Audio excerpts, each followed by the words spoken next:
نبی کریم علیہ السلام کے پاس ایک نوجوان داخل ہوا. اندر داخل ہوتے ہی اس نے فٹافٹ ایک بات کر دی. کہنے لگا یا رسول اللہ مجھے زنا کی اجازت دے دیں. نوجوان جب کوئی ہو جاتا ہے تو اس کی سوچیں جوان ہو جاتی ہیں. نوجوانوں سے معذرت کے ساتھ نبی پاک علیہ السلام نے نوجوانوں کی حکومت سے پناہ مانگی. نوجوانوں کی حکومت سے پناہ مانگی ہے اس لیے کہ نوجوان بڑی جلدی پیار بھی کرتا ہے اور بڑی جلدی نفرت بھی کرتا ہے. سوچیں مضبوط نہیں ہوتی. نوجوان آدمی جوان آدمی بکھری ہوئی سوچیں ہوتی ہیں. میرے رسول کریم صلی اللہ علیہ وسلم نوجوانوں سے ان کے مزاج کے مطابق ڈیل کرتے تھے, ان کی طبیعت کے مطابق ان کی ذہن سازی کرتے تھے. ہم نہ جوانوں کو وقت نہیں دیتے, ہم مطالبہ کرتے ہیں نوجوان سے کہ وہ ہے نوجوان باتیں بوڑھوں والی کرے. اگر جوانی میں بوڑھوں والی باتیں کرے تو پھر تو شیخ سعدی کہتے ہیں سارے بوڑھے چھوڑ کے اس نوجوان کے پاس بیٹھو, اس کے پاس فیض زیادہ ہے. اگر ایسا ہو جائے, کیونکہ در جوانی توبہ کردن شیوائے پیغمبری, یہ تو اچھی بات ہے, لیکن میرے عزیز اگر ایسا نہ ہو, ایسا ممکن نہ ہو تو پھر نوجوان کو آپ اس کی طبیعت کے مطابق ڈیل کریں. آپ اس کی سوچ دیکھیں, اس کا رویہ دیکھیں, اس سے پیار کریں. ہمارے ہاں ہمارے گھر میں کوئی فون کرے تو ہم غیرت مند بن جاتے ہیں. میری غیرت کو گوارا نہیں کہ کوئی میرے گھر میں فون کرے, اور اگر میں کسی کے گھر میں فون کروں تو پھر غیرت کدھر گئی؟ پھر بھی آپ غیرت مند نہیں صاحب, پھر بھی آپ غیرت مند نہیں. اگر آپ کسی کے گھر فون کرتے ہیں تو آپ غیرت مند نہیں, تو یاد رکھیں اگر آپ یہ حرکت کر رہے ہیں تو پھر آپ کو بھی تھوڑا احساس ہونا چاہیے نا. نبی کریم صلی اللہ تعالی علیہ وسلم سے اس نے کہا مجھے زنا کی اجازت دے دیں. حضور فرمانے لگے آگے آ جاؤ. حضرت عمر کہتے ہیں مجھے بڑا غصہ تھا, میرا دل کر رہا تھا اٹھوں اور 2 تھپڑ ماروں اسے. طریقہ ہے بات کرنے کا مجھے بڑی اچھی طرح یاد ہے. ایک دفعہ نا مسجد میں ایک بچے نے نا آدھی بازوؤں کی شرٹ پہن کے نماز پڑھی.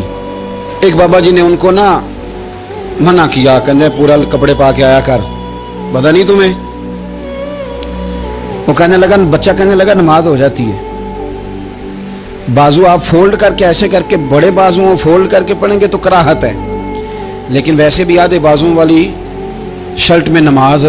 ہو جاتی ہے. لیکن اچھا عمل نہیں, اچھا یہی ہے کہ آپ کے بازو پورے ہوں. تو بزرگ ان سے کہنے پورے کپڑے پہنو, کہنے لگا بھائی ہو جاتی ہے نماز, میں بھی تھا. تو مجھے انہوں نے کہا جی حضرت صاحب بات سننا. میں نے کہا جی حکم. کہنے لگے ان کپڑوں میں نماز ہو جاتی ہے؟ میں نے کہا جی ہو جاتی ہے. کہندے لگتا ہے منڈا چودھری آندا ہے, منڈا لگتا ہے چودھری آندا ہے. فٹافٹ اسی وقت انہی پیروں پہ میں کہا جی ہے واقعی چودھری آندا بچہ. لیکن مسئلہ یہ ہے کہ دین چودھری کے لیے بھی وہی ہے اور غریب کے لیے بھی. تو آپ اس بچے بیچارے کو اندر آنے تو دیں, اس کو مسجد میں داخل ہونے دیں, انشاءاللہ کپڑے بھی ٹھیک پہن کے آ ہی جائے گا. لیکن ہم نے تو ذہن بنا لیا ہے کہ ہم نے اپنی مرضی کے مطابق لوگوں کو قابو کرنا ہے. ہم لوگوں کی ذہن کے مطابق اترنے کو تیار نہیں, بس سارے میرے مطابق چلیں. یہ تو بات کو پیشوا کرے گا, مقتدا کرے گا, وہ بھی سمجھائے گا. رسول کریم علیہ الصلوۃ والسلام لوگوں کو جبرن نہیں جھکاتے تھے, حضور دلائل دیتے تھے. نوجوان بچوں کو موقع دیں, انہیں سمجھائیں, انہیں قائل کریں, ان سے پیار کریں, ان کی نفسیات کو سمجھیں, اس کے مطابق ان کے ساتھ آپ ڈیل کریں, پھر آگے بڑھیں. عورتوں کے بارے میں میرے نبی کریم علیہ السلام نے بڑی نصیحت فرمائی ہے. محبوب کریم فرمانے لگے عورت ٹیڑھی پسلی سے پیدا کی گئی ہے, سیدھا کرنا چاہو گے ٹوٹ جائے گی. کہ جیسی ہے اس کے ساتھ ویسے ہی گزارا کرو, اس کی نفسیات کو سمجھ جاؤ. عورت تھوڑا سا چاہتی ہے کہ وہ کھانا پکائے تو اس کی تعریف کر دی جائے, تو بھائی کھڑی ہے صبح سے بھرتی خانے میں, 2 لفظ بولنے میں کوئی حرج ہے. اور اگر کبھی نمک زیادہ ہو بھی جائے تو کیا خیال ہے, بیوی جان بوجھ کے زیادہ ڈالتی ہے, اس کا شوق ہے کہ اس کی انسلٹ ہو.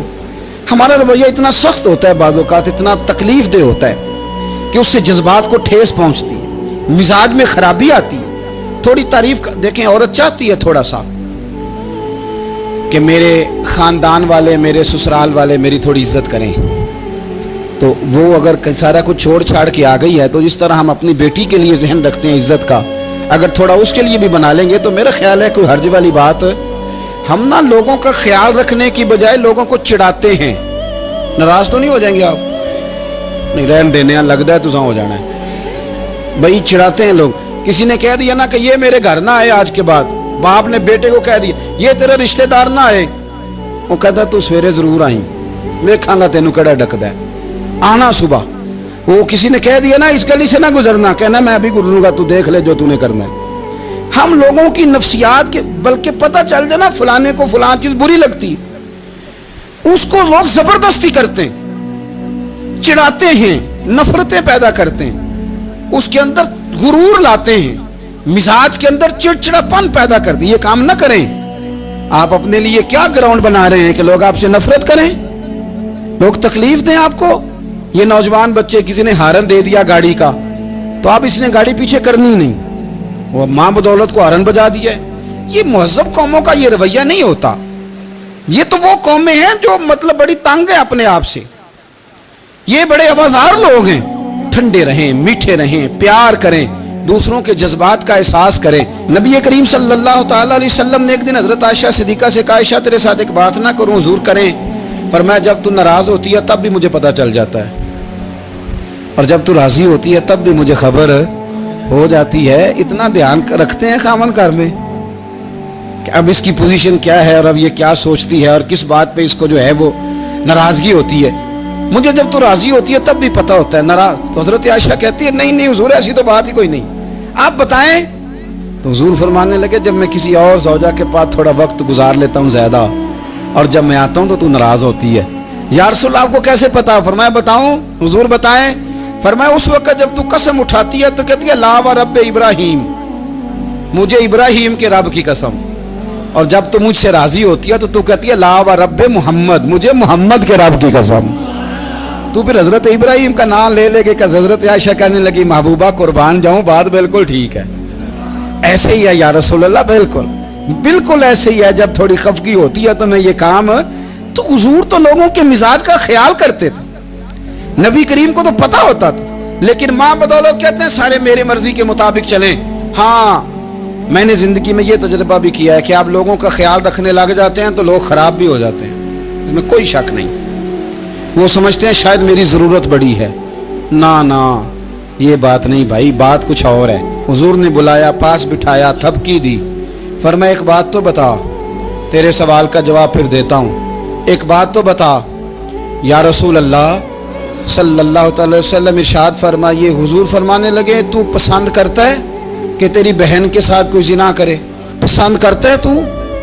کہ تیری بہن کے ساتھ کوئی زنا کرے کہنے لگا حضور میں بات بھی سننا پسند نہیں کرتا تیری بیٹی کے ساتھ کہنے لگا حضور زبان اس کی کھینچ لوں گا جو یہ بات کرے گا کہا تیری ماں تیری پھوپھی خالہ کا حضور خبردار کسی بندے کو میں اجازت نہیں دوں گا تو رسول کریم فرمانے لگے جس سے تو زنا کی اجازت مانگ رہا ہے وہ بھی تو کسی کی بہن ہے نا وہ بھی تو کسی کی بیٹی ہے جو غیرت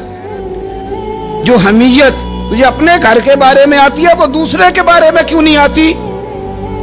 جب نبی کریم نے اس نوجوان کو اس کے مزاج کے مطابق سمجھایا تو اس کی آنکھوں میں آنسو آ گئے عرض کرنے لگا یا رسول اللہ صلی اللہ تعالی علیہ وسلم حضور زنا کی ارادہ تو ایک طرف آج کے بعد میری زبان پر اس کا نام بھی نہیں آئے گا حضور رحمت للعالمین ہے نا تو کافر ہے یا منافق ہے حضور کی تو ڈیوٹی ہے پیار کرنا لیکن کافر کو تو چاہیے نا کلمہ پڑھے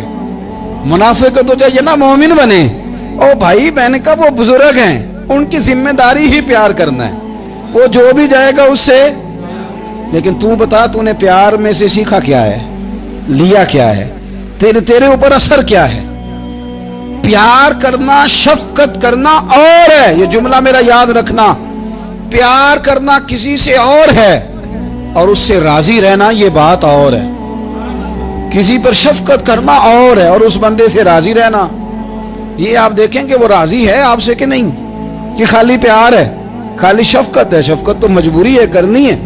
تو میرے عزیز یاد رکھیں نبی کریم تھوڑا تھوڑا خیال کرتے دیکھتے بندہ